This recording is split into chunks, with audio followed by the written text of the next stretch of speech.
आजको श्रृङ्खलामा मानव जीवनमा संस्कृत भाषाको महत्त्व कस्तो छ त भन्ने विषयमा म यहाँहरू माझमा प्रश्न पार्ने प्रयास गर्दछु।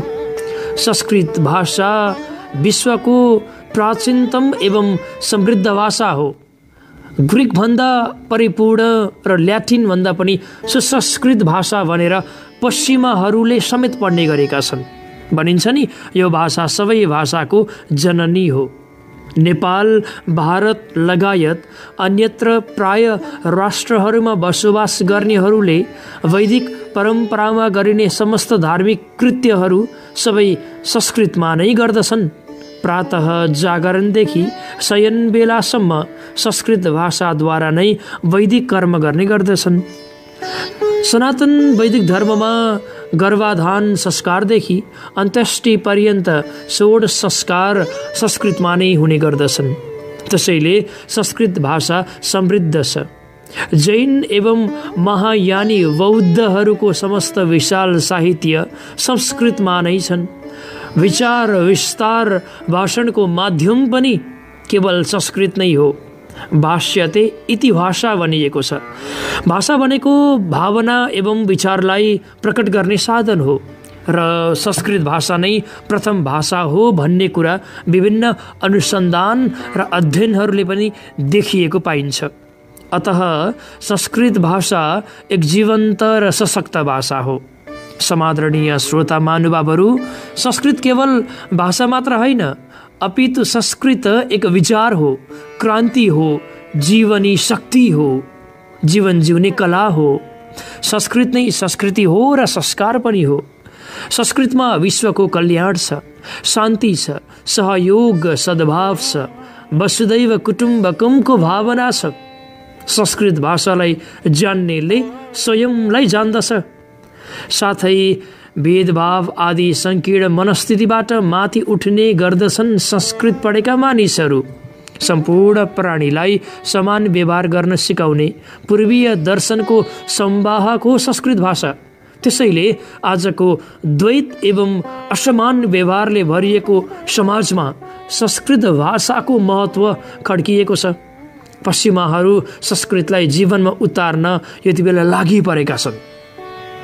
जानाति विविधा भाषा, जानाति विविधा कला, आत्मानं नैव जानाति यो न जानाति संस्कृतं बत भनेर भनिएको छ।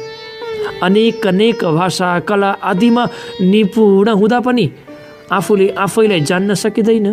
तर संस्कृत जसले जान्यो उसले स्वयंलाई जान्यो। सुस्पष्ट व्याकरण र वर्णमालाको वैज्ञानिकताले भरिएको कारण सर्वश्रेष्ठ रूपमा सुशोभित छ संस्कृत भाषा। सर्वाधिक एवं महत्त्वपूर्ण साहित्यहरूको धनी भएको कारणले यस भाषाको श्रेष्ठतामा कुनै पनि विवाद नै छैन, कुनै पनि दुईमत नै छैन। संस्कृत भाषा अन्य भाषाहरू झैँ केवल अभिव्यक्तिको साधन मात्र होइन, अपितु यो भाषा मनुष्यको सर्वाधिक सम्पूर्ण विकासको आधार पनि हो भनेर भन्न सकिन्छ। प्राचीन कालमा संस्कृत भाषालाई देववाणी भनिन्थ्यो। त्यसवखत यो भाषा अव्याकृत थियो र यसमा प्रकृति प्रत्ययको विभाजन गरिएको थिएन। पछि देवराज इन्द्रले अव्याकृतता र प्रकृति प्रत्ययलाई छुट्याउन प्रतिपादित पाठले हुने कठिनाइलाई मध्यनजर गरेर प्रकृत र प्रत्यय विभाजन गरी शब्दहरूको उपदेश गर्नुभयो।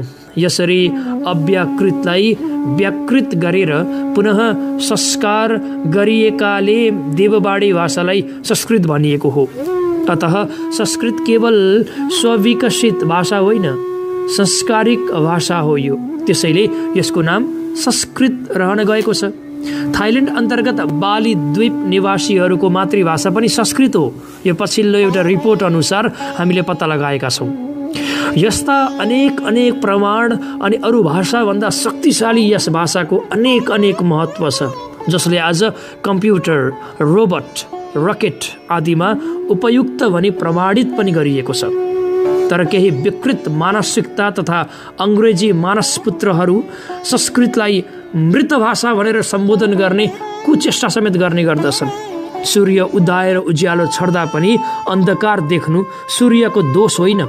यो जानी जानी आँखा चिम्लेर आफूले आफैलाई खाल्टोमा हाल्ने चेष्टाले गरिएको नाटक या चलखेल मात्रै हो र संस्कृत भाषाको महत्त्व घटाउने एउटा षड्यन्त्र हो। तर बुझ्नेले बुझेकै छन्, जान्नेले जानेकै छन्। संस्कृत स्वयं समर्थ, सरल, सरस र अमर भाषा हो। अब यहाँहरूलाई म प्रश्न बनाउन चाहन्छु कि नेपालीले किन पढ्ने त संस्कृत? पहिलो कुरा त संस्कृत भाषा नेपाली भाषाको जननी हो भनेर हामी बताइरहेकै छौँ।